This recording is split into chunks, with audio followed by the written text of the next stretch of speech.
नमस्कार साथियों, Kavya YouTube classes पर आप सभी का हार्दिक स्वागत है। हिंदी साहित्य के इतिहास का आदिकालीन प्रश्नोत्तरी को हम कंप्लीट कर चुके हैं। यदि आपने अभी तक नहीं देखी है तो पिछली वीडियोज़ को अवश्य देखें। सभी प्रश्नों का बहुत महत्व है।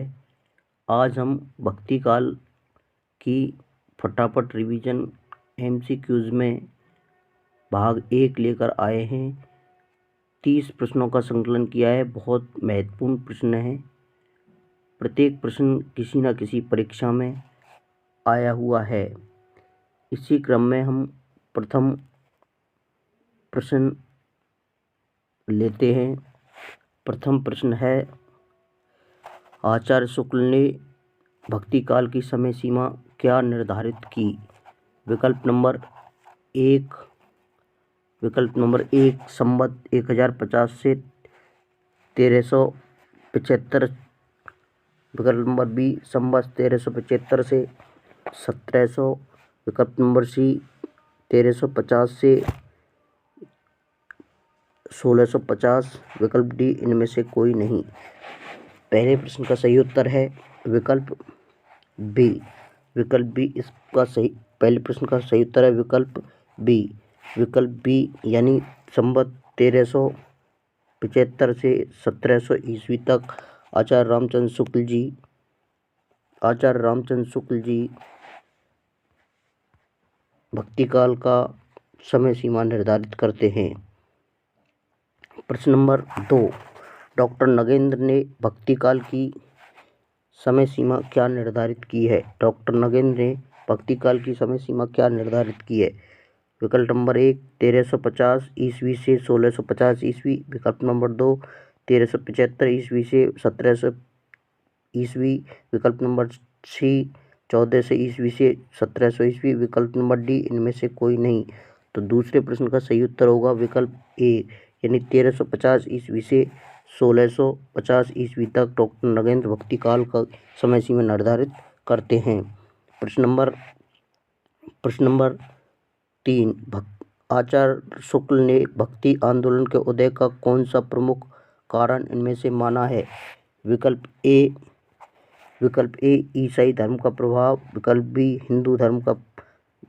हिंदुओं की पराजित मनोवृत्ति। विकल्प नंबर सी गीता का भक्ति योग। विकल्प नंबर डी इनमें से कोई नहीं।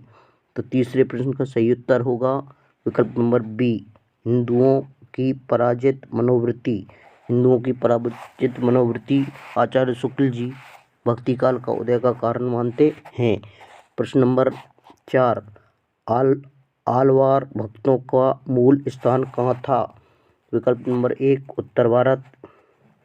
विकल्प नंबर 1 उत्तर भारत। विकल्प नंबर 2 दक्षिण भारत। विकल्प नंबर 3 पूर्वोत्तर भारत। विकल्प नंबर 4 महाराष्ट्र। चौथे प्रश्न का सही उत्तर होगा विकल्प नंबर सी, यानी दक्षिण भारत इसका सही उत्तर होगा। प्रश्न नंबर 5, आलवार भक्तों की संख्या कितनी मानी गई है?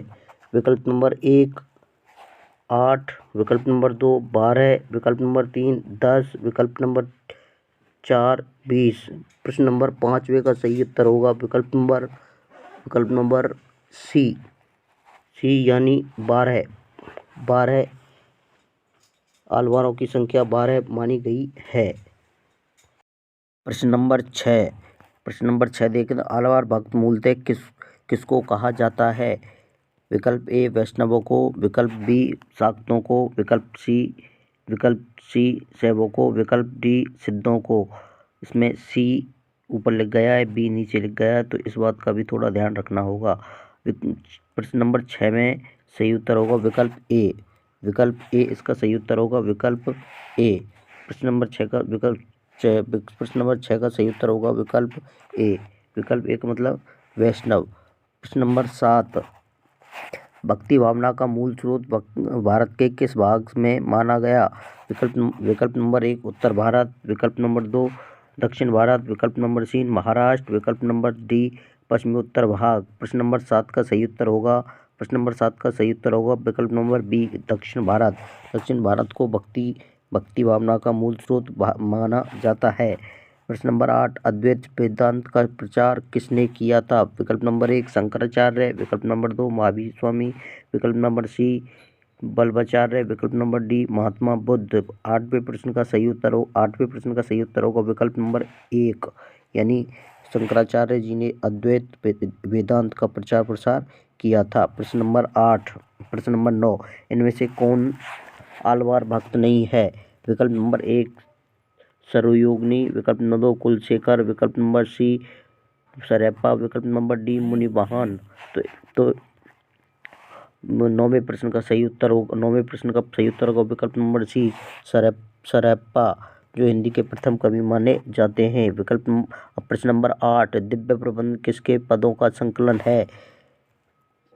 विकल्प नंबर 1 आलवार भक्तों का, विकल्प नंबर 2 नैनमार भक्तों का, विकल्प नंबर सी रामानंद, विकल्प नंबर डी रामानुजाचार्य।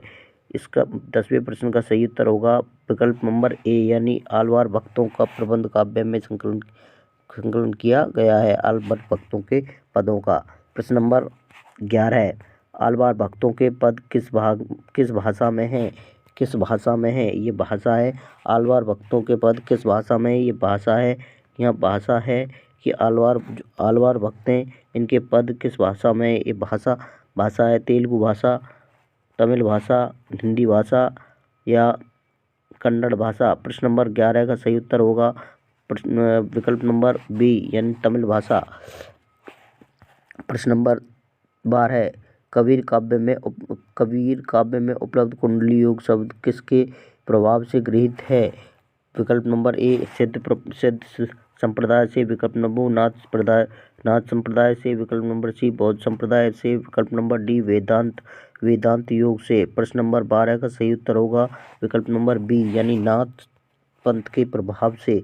प्रश्न नंबर 13 इनमें से कौन सा संत कवि नहीं है? विकल्प ए कबीरदास, विकल्प बी गुरु नानक, विकल्प सी सुंदरदास, विकल्प डी ईश्वरदास। तो 13वें प्रश्न का सही उत्तर होगा ईश्वरदास। प्रश्न नंबर 14 कबीर के गुरु का नाम क्या था? विकल्प नंबर 1 रैदास, विकल्प नंबर 2 रामानुजाचार्य, विकल्प नंबर 3 रामानंद, विकल्प नंबर 4 संत प्रेमानंद। इसका सही उत्तर होगा प्रश्न नंबर 14 का सही उत्तर होगा विकल्प नंबर सी रामानंद। प्रश्न नंबर 15 संत कवियों ने वैदिक परंपरा की आलोचना किसके प्रभाव से की? विकल्प नंबर 1 बौद्ध के प्रभाव से, विकल्प नंबर 2 नाथ के प्रभाव से, विकल्प नंबर बी जैन के प्रभाव से, विकल्प नंबर डी शाक्त प्रभाव से। प्रश्न नंबर 15 का सही उत्तर होगा विकल्प नंबर ए यानी विकल्प नंबर 1 यानी बौद्धों के प्रभाव में आकर वैदिक परंपराओं की आलोचना की संत कवियों ने। प्रश्न नंबर 16 कबीर का जन्म माना जाता है? विकल्प नंबर 1 1300 ईस्वी, विकल्प नंबर 2 1350 ईस्वी, विकल्प नंबर 3 1455 ईस्वी, विकल्प नंबर डी 1398 ईस्वी। इसका सही उत्तर होगा 1398 ईस्वी। प्रश्न नंबर 17 विशिष्टाद्वैतवाद के प्रतिपादक आचार्य कौन हैं? विकल्प नंबर 1 शंकराचार्य, विकल्प नंबर 2 रामानंद, विकल्प नंबर 3 रामानुजाचार्य, विकल्प नंबर 4 वल्लभाचार्य। 17वें प्रश्न का सही उत्तर होगा विकल्प नंबर सी रामानुजाचार्य। विशिष्ट द्वैतवाद के प्रवर्तक है रामानुजाचार्य। प्रश्न नंबर 18 सी संप्रदाय के प्रवर्तक आचार्य नाम बताइए। विकल्प नंबर 1 स्वामी हरिदास, विकल्प नंबर 2 रामानुजाचार्य, विकल्प नंबर 3 माधवाचार्य, विकल्प नंबर डी वल्लभाचार्य। प्रश्न नंबर 18 का सही उत्तर होगा विकल्प नंबर बी रामानुजाचार्य। श्री संप्रदाय का प्रवर्तक रामानुजाचार्य जी ने किया। प्रश्न नंबर 19 पुष्टि मार्ग का प्रवर्तक आचार्य कौन है? विकल्प नंबर 1 सूरदास, विकल्प नंबर 2 कुम्भन दास, विकल्प नंबर 3 वल्लभाचार्य, विकल्प नंबर 4 मध्वाचार्य। 19वें प्रश्न का सही उत्तर होगा विकल्प नंबर सी वल्लभाचार्य। पुष्टि मार्ग का प्रवर्तक वल्लभाचार्य जी हैं। प्रश्न नंबर 20 सखी संप्रदाय के प्रवर्तक कौन हैं? विकल्प नंबर 1 माधवाचार्य, विकल्प नंबर 2 स्वामी हरिदास, विकल्प नंबर 3 विष्णु स्वामी, विकल्प नंबर 4 निम्बकाचार्य। प्रश्न नंबर 20 का सही उत्तर होगा स्वामी हरिदास यानी विकल्प नंबर बी। प्रश्न नंबर 21, शुद्धाद्वैतवाद सिद्धांत के प्रतिपादक कौन है? विकल्प नंबर 1 माधवाचार्य, विकल्प नंबर 2 में निम्बकाचार्य, विकल्प नंबर सी वल्लभाचार्य, विकल्प नंबर डी रामानंद। प्रश्न नंबर 21 का सही उत्तर होगा विकल्प नंबर सी वल्लभाचार्य। विकल्प नंबर सी वल्लभाचार्य इसका शुद्ध द्वैतवाद सिद्धांत के प्रतिपादक वल्लभाचार्य जी थे। प्रश्न नंबर 22, द्वैतवाद के प्रवर्तक आचार्य कौन है? प्रश्न नंबर 22, द्वैतवाद के प्रवर्तक आचार्य कौन है? विकल्प ए रामानुजाचार्य, विकल्प बी माधवाचार्य, विकल्प सी विष्णु स्वामी, विकल्प डी रामानंद। 22वें प्रश्न का सही उत्तर होगा विकल्प नंबर बी माधवाचार्य जी द्वैतवाद के प्रवर्तक माने जाते हैं। प्रश्न नंबर 23, नरसिंह को ईश्वर का प्रमुख अवतार मानने वाले आचार्य कौन से हैं? विकल्प नंबर एक रामानुजाचार्य, विकल्प नंबर 2 स्वामी विष्णु स्वामी, विकल्प नंबर 3 निम्बकाचार्य, विकल्प नंबर 4 रामदेव जी। 23वें प्रश्न का सही उत्तर होगा विकल्प नंबर बी विष्णु स्वामी। प्रश्न नंबर 24, अद्वैतवाद के प्रवर्तक आचार्य कौन हैं? विकल्प नंबर 1 विष्णु स्वामी, विकल्प नंबर 2 निम्बकाचार्य, विकल्प नंबर 3 वल्लभाचार्य, विकल्प नंबर 4 माधवाचार्य। तो प्रश्न नंबर 24 का सही उत्तर होगा विकल्प नंबर बी बी यानी निम्बकाचार्य जी अद्वैतवाद के प्रवर्तक माने जाते हैं। प्रश्न नंबर 25, संत कवियों के दार्शनिक सिद्धांतों का मूल आधार क्या है? विकल्प नंबर